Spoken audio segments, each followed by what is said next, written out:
ठिकाणी क्रिस्टिना तुम्हाला अपूर्णांक आपल्या स्थानिक भाषेत समजावून देणार आहे।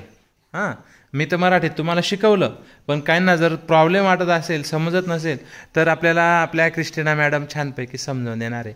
क्रिस्टिना, आता या ठिकाणी ही पहिली आकृती आहे। ही आकृती आहे ना, ती बघ आणि तिच्यामध्ये रंगवलेला भाग आपण अपूर्णांकात कसं लिहिणार ते या सगळ्यांना समजून सांग। चला, रंगवलेला भाग आहे ते लिखना, पासे कोला रंगवला आहे त्या मोजना 1 2 3 4 पासे उत्से 4 लिखना, पासे रेष ओढना, पासे अख्खा मोजना, पासे मोजना 1 2 3 4 5 6 7 8 9 10 है, पासे ही 10 लिखना। समजलं? आता मी प्रश्न विचारतो, क्रिस्टिना खाली 10 का बरं लिहिले रे, सांगा बरं? आणि वरती 4 का बरं लिहिले? रंगवलेले भाग 4 आहेत। आता चला नेक्स्ट, कोण समजावून सांगतं परत? कोण? एंजल तू येते? हां चल, एंजल समजावून सांगेल आपल्याला, सांग आता।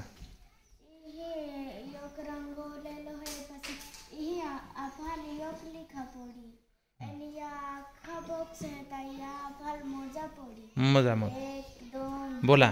4 5 6 7 8 9 10 11 12 13 14 15 किती आले?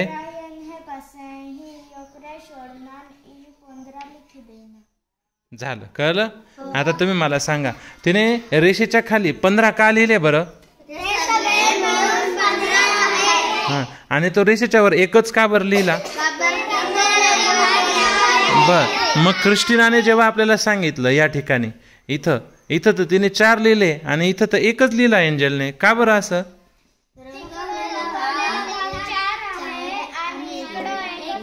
शाबास। चला नेक्स्ट, कोण घेतं? तू येतो फिलिन? हां चला, फिलिन बघा, त्यांचा हा अभ्यासाचा भाग नाही, पण आता त्याला कळलंय तर आपण त्याला कळू देऊ, म्हणजे करू देऊ, बघूया किती समजतंय।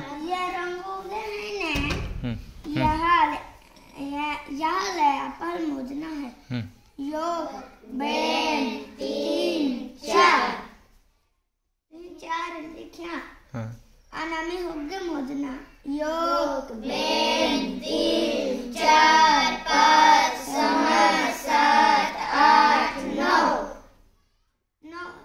9 याने की रेषा देना आणि की लिखना। बरोबर, आता हे कळलं तुम्हाला? आता गंमत आहे, आता गंमत आहे थोडी।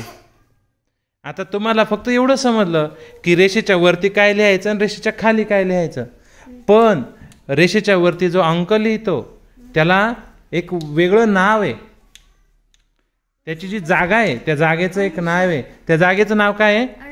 अंश। कसं लिहिणार बरं अंश? वाचा बरं, लिहा बरं, तिथं लिहा, कसं लिहिणार? आणि श काय राहिलं बरं प्रिन्स? टिंबला काय म्हणायचं? अनुस्वार। टिंब नाही म्हणायचं, अनुस्वार म्हणायचं, बरोबर? हां बघा, मग आता मी काय सांगतो, 1 मिनिट दाखव, हे धरतं मागे प्रिन्स, बघा, हे बघा, ही जी रेष असते ना, ह्या रेषेच्या वर जो अंक असतो, कोणता पण असू द्या, कोणता पण, त्याला काय म्हणायचं? अंश। हां, आणि ह्या रेषेच्या खाली जो असतो कोणता पण, त्याला काय म्हणायचं? छेद। कळलं का? मग मला सांगा, याच्यामध्ये कोण सांगतो? कोण सांगतो? तू नको सांग, तू सांग, याच्यात अंश कोणता आहे? याच्यामध्ये काय येतो? किती संख्या आहे ती? 1। हां, म्हणजे हा काय झाला? 1 अंश। हां, छेद किती आहे? 15। मग 15 काय आहे? छेद, बरोबर ना? इथं काय आहे? अंश किती इथं? 4। इथं छेद किती आहे? इथं छेद 9। कोणाला समजलं नाही? सगळ्यांना समजलं? नक्की समजलं? तर मी असा विश्वास नाही ठेवणार, मी प्रत्येकाला गणित देणार, चेक करणार, समजलं? Are you ready? इथं मी 5 गणित लिहितो, तुम्ही प्रत्येकाने दूर बसायचं, हो, प्रत्येकाने तिसरीने पण सोडवा, तुम्हाला नाही अभ्यासात पण सोडवा। फळ्यावर मी लिहितो 5 गणित, 5 संख्या लिहितो, तुम्ही अंश कोणता छेद कोणता ते सांगायचं. ठीक आहे, ओके, चला.